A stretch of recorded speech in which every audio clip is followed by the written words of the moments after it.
ನೀವೇನಾದ್ರೂ ಸಣ್ಣ ಪುಟ್ಟ ಕೆಲಸ ಮಾಡ್ತಿದ್ದೀರಾ? ಅದ್ರಲ್ಲಿ ನಿಮ್ಗೆ ಸಂಬಳ ಸಾಕಾಗ್ತಿಲ್ವಾ? ಇನ್ಕಮ್ ಏನು ಬರ್ತಿಲ್ವಾ? ಬರೋ ಸಂಬಳದಲ್ಲಿ ಜೀವನ ನಡ್ಸಕ್ ಆಗ್ತಿಲ್ವಾ? ಸೈಡ್ ಬಿಸ್ನೆಸ್ ಮಾಡಿ ಇನ್ಕಮ್ ಗಳಿಸೋ ಆಸೆ ಇದೆನಾ?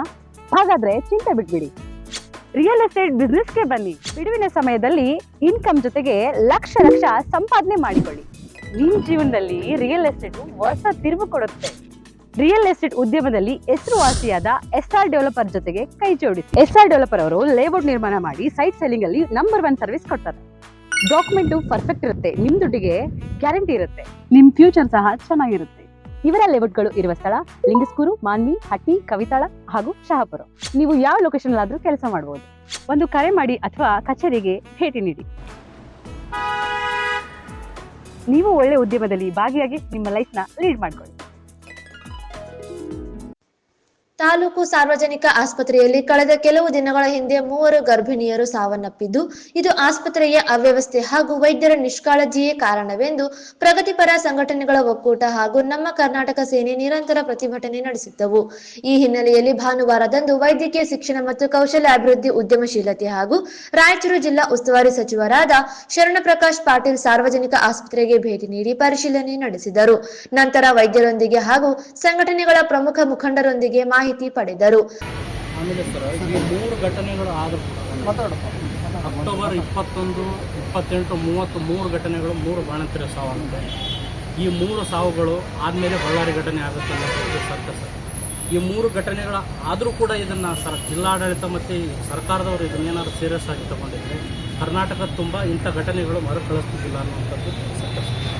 ಆಮೇಲೆ ಜಿಲ್ಲಾಡಳಿತವರು ತಾವು ಕೂಡ ಇದನ್ನು ತಗೊಳ್ಬೇಕಿತ್ತು ಸರ್, ಇದ್ರ ಬಗ್ಗೆ ಪ್ರೆಸ್ ಮೀಟ್ ಮಾಡಬೇಕಿತ್ತು, ಇಲ್ಲಿ ಏನಾಗಿದೆ ವರದಿ ಇದನ್ನು ತಿಳಿಸ್ಕೊಳ್ಬೇಕಿತ್ತು ಸರ್. ಆದರೂ ಕೂಡ ಈ ಆಗಿಲ್ಲ. ನಾವು ಕರ್ನಾಟಕದಲ್ಲಿ ಇದೀವೋ ಇಲ್ಲ ಅನ್ನುವಂಥದ್ದು ನಮಗೆ ಚರ್ಚೆ ಆಗಿದೆ. ಯಾರು ಬಂದು ಮೃತ ಕುಟುಂಬಕ್ಕೆ ಏನಾಗಿದೆ ಅಂತ ಒಬ್ಬರಾದ್ರೂ ಒಬ್ಬ ಸಂಬಂಧಪಟ್ಟ ಅಧಿಕಾರಿಗಳು ಯಾರಾದರೂ ಒಬ್ಬ DHO ಅವರು ವೈದ್ಯಾಧಿಕಾರಿಗಳು ಯಾರಾದರೂ ಒಬ್ಬರು ಬಂದು ಒಂದು ವಿಸಿಟ್ ಅವರು ಯಾರು ಎಲ್ಲಿದೆ ಅವ್ರ ಮನೆ ಎಲ್ಲಿದೆ ಅಂತ ಅದಕ್ಕೆ ಕೇಳ್ತೀವಿ ಸರ್. ಇದಕ್ಕೆ ಏನು ಕಾರಣ, ಏನು ನಿರ್ಲಕ್ಷ್ಯಕ್ಕೆ ಏನು ಕಾರಣ ಹೇಳಿ ಸರ್, ನಮಗೆ ಒಂದು ಉತ್ತರ ಕೊಡಿ ಸರ್.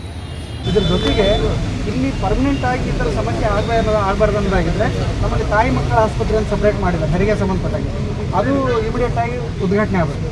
ಇಲ್ಲಿರುವ ಕೊರತೆಗಳಿದೆಯಲ್ಲ, ಈಗ ಕೆಲವೊಂದು ಭರವಸೆ ಕೊಟ್ಟಿದ್ದಾರೆ ಅವರೆಲ್ಲ, ಅವು ಈಡೇರಬೇಕು. ಯಾಕಂತ ಹೇಳಿದ್ರೆ 2 ಕೋಟಿ ಸ್ಯಾಂಕ್ಷನ್ ಆಗಿದೆ ಅಂತ ಹೇಳ್ತಿದ್ದಾರೆ.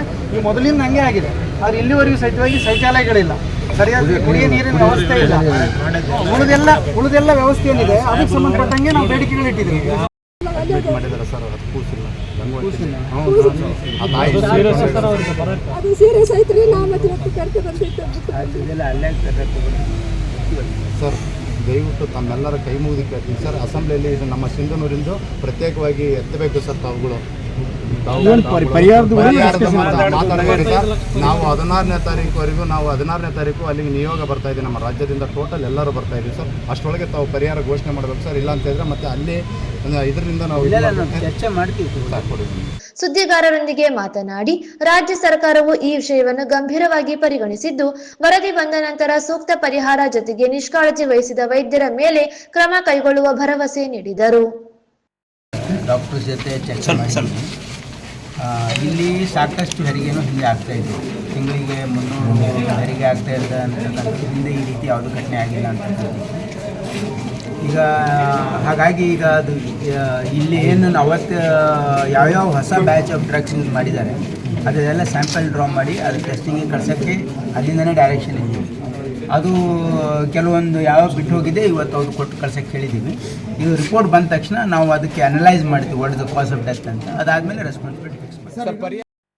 ಈ ಸಂದರ್ಭದಲ್ಲಿ ಜಿಲ್ಲಾಧಿಕಾರಿ ನಿತೀಶ್ ಕೆ, ಶಾಸಕರಾದ ಹಂಪನಗೌಡ ಬಾದರ್ಲಿ, ಬಸನಗೌಡ ತುರ್ವಿಹಾಳ್, ಬಸನಗೌಡ ಬಾದರ್ಲಿ, ಎ ವಸಂತಕುಮಾರ್, ತಹಸೀಲ್ದಾರ್ ಅರುಣ್ ಕುಮಾರ್ ದೇಸಾಯಿ, ಪೌರಾಯುಕ್ತ Manjunath Gundur, doctor Nagaraj Katwa, DYSP BS Talawar ಸೇರಿದಂತೆ ಅನೇಕರು ಇದ್ದರು.